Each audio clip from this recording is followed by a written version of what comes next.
Maya Valdez noticed the first fray in the fabric of her day while jammed against the back wall of the 6 train. The car smelled of rain-soaked coats, burnt coffee, and a collective impatience that pressed against her lungs harder than any elbow or briefcase. She tried a grounding trick her therapist had taught her, name 5 blue things in sight, but the silver poles, gray ads, and beige commuters offered no color, let alone 5 blues. Her chest tightened, a small, fast metronome clicking beneath her ribs. By the time the doors hissed open at Spring Street, the click had become a hammer. She broke from the crowd, climbed the steps 2 at a time, and gulped wet October air that somehow tasted thinner than the fetid subway breeze. Above ground, the city roared in every register. Taxi horns, scaffolding drills, a distant busker's trumpet swallowed by construction. Maya pressed her fingers to her ears, wincing at the sudden memory of her mother's voice. Life is an orchestra, mija. You decide which instruments to hear. But lately, every instrument blared fortissimo, each demanding to be conductor and star. She had a presentation due at noon, a father recovering from surgery 5 states away, and a watch on her wrist, whose ticking sounded judgmental, as though reminding her she'd already lost. Rain started again, thin and needling. She ducked into a side street she'd never noticed, a narrow corridor between blank brick walls that funneled her toward a small wooden storefront lit by a single amber bulb. Beneath the bulb hung a sign that might once have been burgundy. Bell and cog timepieces repair, it read.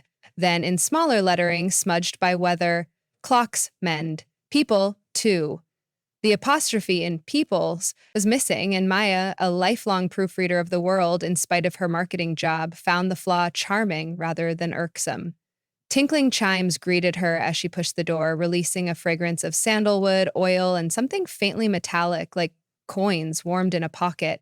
Dozens of clocks lined the walls. Grandfather, mantle, Kukwalal quietly breathing rather than ticking, as though respectful of newcomer. A single workbench occupied the deepest corner, flanked by velvet-lined drawers and a brass lamp whose glow painted everything honey.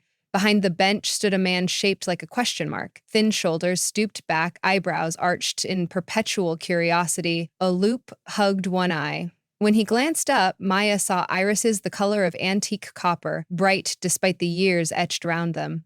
"Welcome, señorita," he said, voice gravel turned to velvet. "What brings you to the hinge between ours?" Before she could answer, he pointed at her left wrist.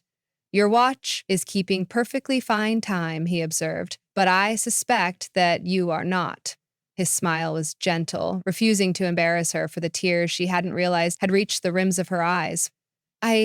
She searched for a plausible explanation and found none. "I just needed somewhere quiet." The man nodded as though she'd uttered an equation that proved itself. He beckoned, producing a small stool. "Sit. Give me the watch anyway. Sometimes the patient needs a moment more than the piece." She unclasped the slender silver band, a college graduation gift from her father, and laid it in his weathered hands. He opened the back, did something invisible with tweezers, and then tapped the crystal twice with a fingertip. A hush rolled across the room like a tide rushing out. Maya noticed first the silence, pure and round as a bell before the strike. Every clock hand had stilled. The lamp flame froze mid-flicker, a captured wisp of glass. Outside the display window, rain droplets hung in the air like beads on invisible strings. A pigeon hovered, wings spread in a feathered V, suspended over the glossed sidewalk. Maya stood abruptly, heart ricocheting.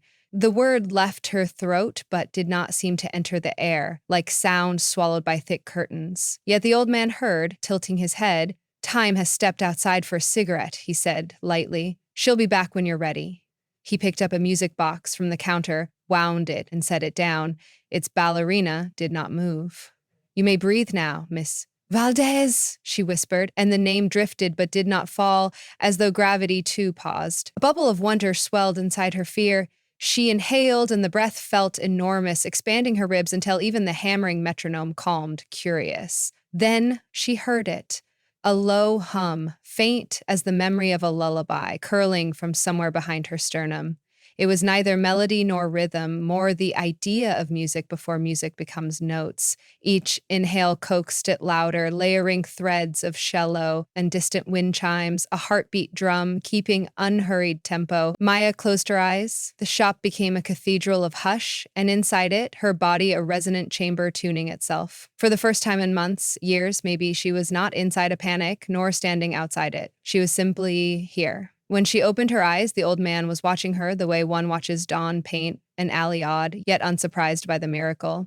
Everyone's song starts as a whisper, he said. Most never give it a rest. Between seconds to rise, he extended her watch. Its second hand pointed exactly where it had been when he took it. You came in at 10:13. AM, it is still 10:13, though the minutes will resume when you leave this room. And not a single soul will know they paused except you. And me, of course. Proprietor's privilege. Maya's lips trembled. Why are you doing this? Because overwhelm is merely a clock that's lost its balance wheel, he replied. Easy to fix if one has very small tools. He lifted a pair of gold tweezers. Your balance wheel is your inner music. Listen until you can hum along, and you'll find the beat that belongs to you, not to your deadlines, nor to your fears. His words unlocked her tears. Slow spheres floating rather than falling from her eyes. They drifted in zero gravity before vanishing into time-suspended air. She told him everything. Then, the marketing campaign that could launch or sink her career. The father who joked through his pain so she wouldn't hear it in his voice. The city that turned self-reliance into a religion. She spoke until the ache behind her ribs softened into something like warmth. All the while, the hum inside her grew distinct, sorting itself into overlapping measures. A gentle piano chord here, a brush snare there, nothing grand, only steady.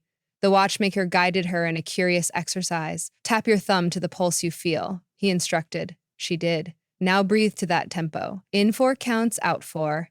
He joined her, knobbly hand mirroring hers on the bench top, his nail-tapping syncopation. Gradually, the air around them shimmered, as though their shared rhythm threaded motion back into the frozen droplets outside. Good, he said. You've wounded yourself. Another tap on the boyish silver watch, and Maya sensed motion returning to the world beyond the walls like distant applause approaching. The rain fell again. The pigeon flapped, finishing its arc to the curb. From some unseen street corner, the trumpet resumed mid-phrase.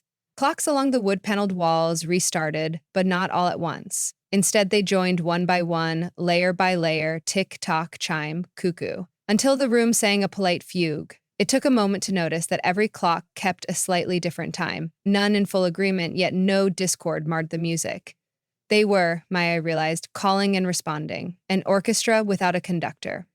Outside, her phone buzzed, 11 missed calls, but the numbers no longer shocked her. Thank you, she said. The watchmaker waved the gratitude away as though it were dust motes. You owe me nothing but the promise to breathe, he said, and perhaps to remember where this doorway is should you or another soul need the pause again. He offered a business card that felt strangely warm. On one side, bell and cog. On the other, minutes are a courteous guest. Invite them back when ready.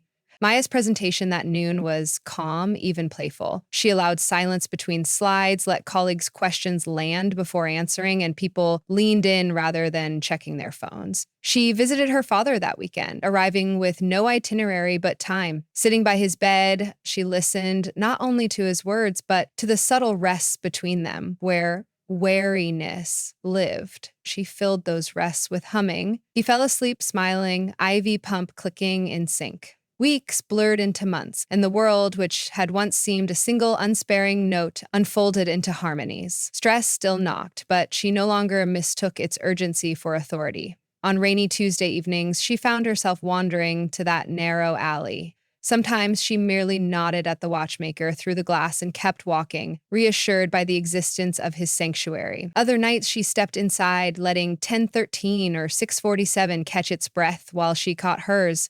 She brought friends, Jonah, who feared the stage despite his poetry, Sana, who nearly quit med school after her 3rd patient death. Each emerged from the shop wearing wonder, like freshly laundered clothes, unsure what magic had ironed their wrinkles, but able, suddenly, to move. Elias She finally learned his name. One winter dusk grew slower in step, yet sharper in smile. He no longer needed the loop to examine pocket watches. He claimed he could hear a mainspring's condition by how light bounced off the case. One evening, he surprised Maya by handing her a broken carriage clock. Fix this, he said. She protested. Ignorance, but he shrugged. All clocks tell the same secret. Keep moving, but rest between ticks.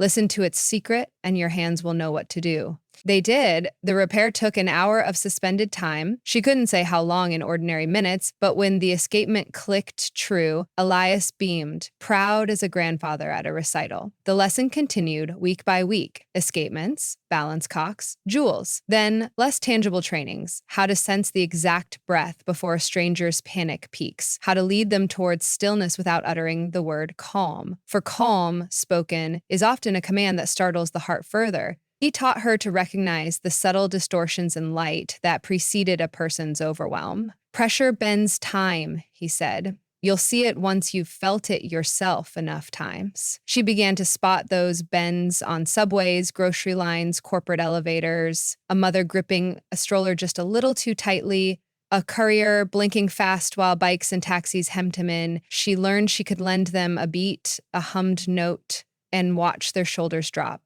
No sorcery, only resonance. One damp April morning, Maya arrived to find the shop still locked. A sealed envelope hung from the doorknob, bearing her name in ink that curled like treble clefs. Inside rested the shop key and a note. Time chooses her caretakers. I have gone to chase a different silence where nothing ticks. Keep the hinge oiled, the doorway open, and the music inside you louder than the street. Signed, with a shaky flourish, Elias Bell 187720023. Maya pressed her forehead to the door's cool glass, tears tracing familiar lines down her cheeks. But behind the grief lay a steadiness, the inner ensemble tuning up, ready. She unlocked the door. Dusk motes swirled like confetti as she flipped the sign to open for breaths. Columns of light poured through the transom, illuminating brass faces that waited patiently for her touch. She wound each clock, whispering, hello. At 10:13 exactly, she paused the world and listened, just to make sure the shop remembered how. It did, eager as a held cord yearning to resolve. An hour, or no time at all, later, the bell tinkled and a teenage girl stepped inside, shoulders drawn to her ears, earbuds blaring a distorted trap beat no one else could hear. Maya saw the ripple of pressure bending around her like heat haze. She smiled, extended a stool, and reached for the girl's cheap digital watch already slipping loose on her wrist. Looks like your minutes are sprinting ahead of you, she said. Let's give them a chance to rest. The girl blinked, confused, but sat, guided by something older than instructions, something that recognized refuge. Maya tapped the watch crystal twice. Silence fanned out, slow and gentle. Outside, pedestrians froze mid-stride. Inside, two hearts listened for music only they could hear, one finding, one guiding, both keeping time the world would never miss, yet always need. And in the hush between those twin beats, the legacy of Bell and Cog forged its next measure, proving that when overwhelm strains the measure of a life, there will always be a modest doorway, a pair of patient hands, and room enough inside a single skipped minute to let the orchestra breathe.